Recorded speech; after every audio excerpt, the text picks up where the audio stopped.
Okay, so hey guys, welcome back to my channel. My name is Miriam. If you like video weight loss and lifestyle, hit that like and subscribe button. Today I will be sharing with you guys how Islam and me coming to the Islamic morals and traditions was able to save me from sex trafficking. And so sex trafficking is a prevalent thing, I think, that's happening all over the world, but definitely here in the United States it is a big problem. You do not have to be Muslim to benefit from what it is that I'm going to tell you. And so either way, when you're a woman of color, particularly a black woman, you are more at risk for being sex trafficked. Sex trafficked is when a woman is being kidnapped or forced to sell her body. So either way, I was not always Muslim. And so, alhamdulillah, I grew up in a very Christian household, a very conservative Christian household, which is becoming more and more rare. So I was not allowed to date until I was 18. So alhamdulillah, I didn't have a whole lot of experience or dating before I became Muslim. But here in the West, there is the normalized concept of dating, meeting up with people, going to people's houses, just different men you do not know, or you trying to get to know. And so that's very dangerous. You really do put yourself at risk for being sexually assaulted, as well as being kidnapped and sex trafficked, choosing to date. And so that's something you won't hear a lot of people saying. A lot of young women end up being sexually assaulted once they're college age because, again, they are trying to go out and date and meet up and hang out with people, and that person does not have the right or correct intentions.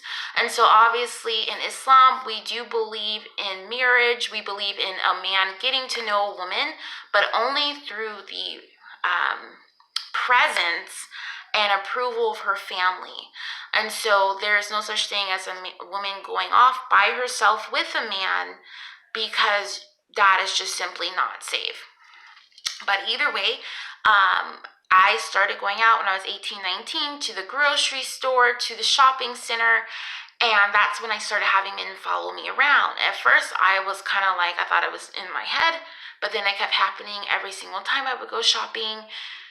These men would follow me around. Sometimes they would come up to me immediately. Sometimes they would follow me for 20 or 30 minutes in the store. Now, definitely I did catch the attention of other people, the employees, the security within the store, and they would start following them around. Sometimes they would scare them off out of the store. But at the time, again, I was still very clueless. I thought, well, maybe they are just very persistent in trying to get my number. They would always try to be very nice, like, what is your name? Do you have a boyfriend? I normally would lie and just say I had a boyfriend, or I would say I wasn't allowed to date.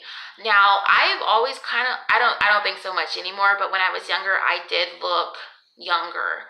So at 18, 19, I in fact looked 15 or 16. And so the men that approached me, they were always black men. They were always men in their 20s and 30s. Now, it got to a point, it got really scary. I got tired of it. I got tired of people following me around. They would sometimes follow me to my car. Even on occasion, I've had people follow me to another part of the city. It would be the same man that tried to talk to me before, asking me if I was sure about not exchanging numbers. Like, are you sure you don't want to talk to me? And I would kind of be like, this is just really weird. This is really crazy. But those were pimps. They were pimps. So young women have to be very careful. There are men that will try to get to know you under the guise that they want to date you or be your boyfriend, and they are going to eventually start prostituting you. Sometimes this is through kidnapping, violence, or force. They will take you. Or they will put you in situations that, hey, have sex with my friend, then have sex with these people. If you love me, you like me, you'll do this. And sometimes it's under the threat of violence. They will try to get you hooked to drugs. And when this situation happens, it'll be very hard for your parents to find you or get you. Definitely here in this country, law enforcement efforts are not really put towards finding women of color. And a lot of women, young or older, they will be written off as just runaways. And so, but either way, when I started dressing as a Muslim, I started not having these people follow me around. And so it was crazy because initially when I was telling my mother all this was happening, she didn't believe me that people were following me around. Then when I started noticing that they weren't doing this when I went out, when I was dressed as a Muslim, I wasn't Muslim at the time, but I was looking into Islam, I immediately seen the benefits of the hijab and the abaya, because I stopped having these men harass me. And so as you guys know, there is a verse in the Quran that says you do wear your hijab so you're not molested. And so it does not mean that, nothing will ever happen to you, but definitely when you're in society, men that are looking for unsavory women will not waste their time trying to approach you. And so definitely when you're Muslim, you are looked upon as a moral, even in the West, you're looked upon as a conservative religious person. And so a lot of times guys that are looking for different women to prey on, they don't even waste their time. And so alhamdulillah, I would go out, I would not have guys follow me anymore.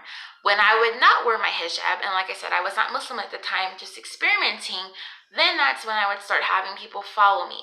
And so when I wear a random scarf, then I have to like wear hijab. Like I have to wear proper hijab, because sometimes people you see and they'll wear like hijab in a way that's not proper, that you can't even necessarily tell that they're Muslim. When I dress like that, then that's when you start having the pimps and the sex traffickers come up to you again.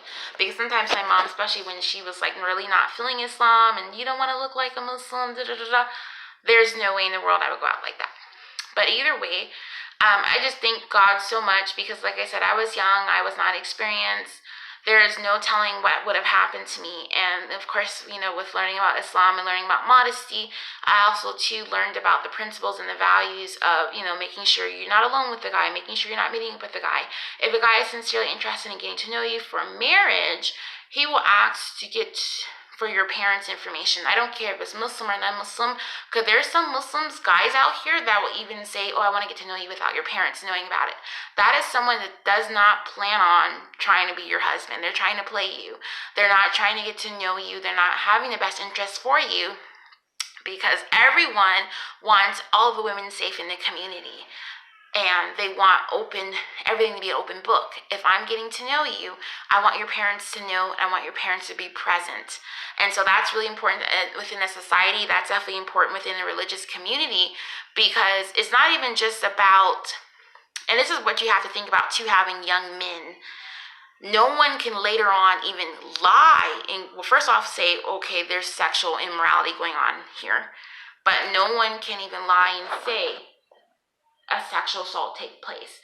And so definitely when you have daughters, you have to think about it at a different angle. When you have sons, you have to think about it at a different angle, because even there are women out here that have a problem and that go around saying that people have taken advantage of them and raped them, and because either the man didn't want to be with her or the relationship didn't work out and they're scorned, and you want evidence and proof that nothing like this has happened.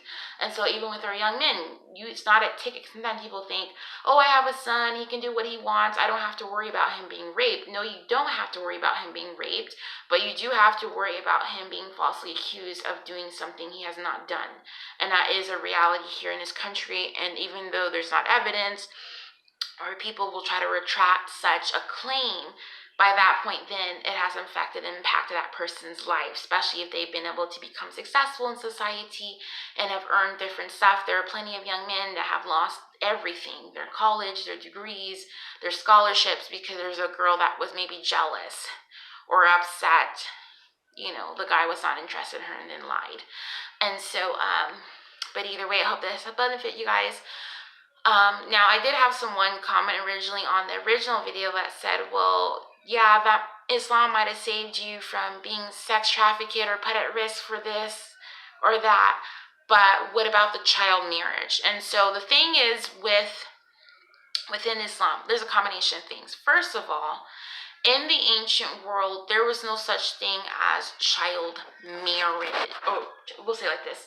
In the Muslim community, as well as a number of communities, if a young girl, a teenage girl, or younger than that started her period, she was viewed as being a woman.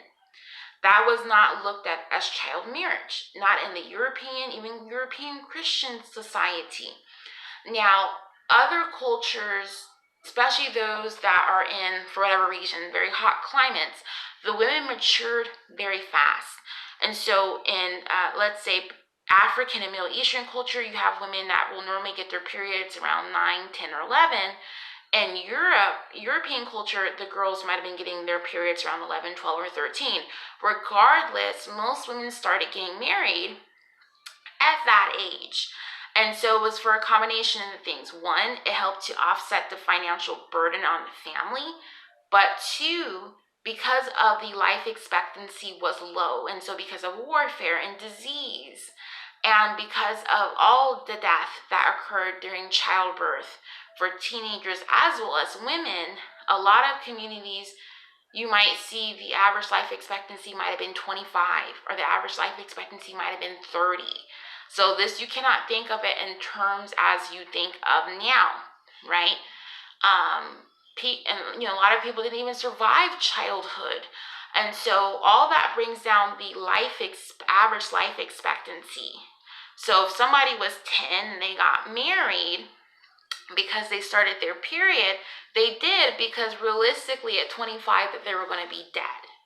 And so I don't know why people choose to look within Islam for some reason and try to demonize Muslims and say as if no one else no one else is practicing that practice. Now here in most societies, most cultures, most countries, the average age to consent to a sexual relationship or marriage is between the ages of 16 and 18. But now the life expectancy is longer. Most people are living to their 60s or 70s. But let me tell you, if everyone was still dying at 25, you would not have people just now getting married at 19. And so people have to kind of think about that, because a lot of times people want to say Islam or the Muslims when it was the whole world doing this. And so obviously we know because of the medical there is no medical benefit, as well as the dangers now. When you come, Islam is a religion of intellectual concepts. Now we have more science, and we have more things put towards gynecology and obstetrician science. We know now that is obviously no benefit. Anyone in their right mind would not encourage a 12-year-old to get married and try to have then a child, because we know then that is dangerous, okay? And so Islam is a progressive religion in that way. Once you know more science, once you know things, then you build upon that, okay? So everything that Muhammad did is not something that people should do, if that makes sense. You know what I'm saying? Muhammad lived in a tent. Should everyone be living in a tent? And so, people have to kind of really think. But I hope you guys got something from that, and just be safe, be safe, be safe, be safe, be safe. So I will see you guys later. Bye.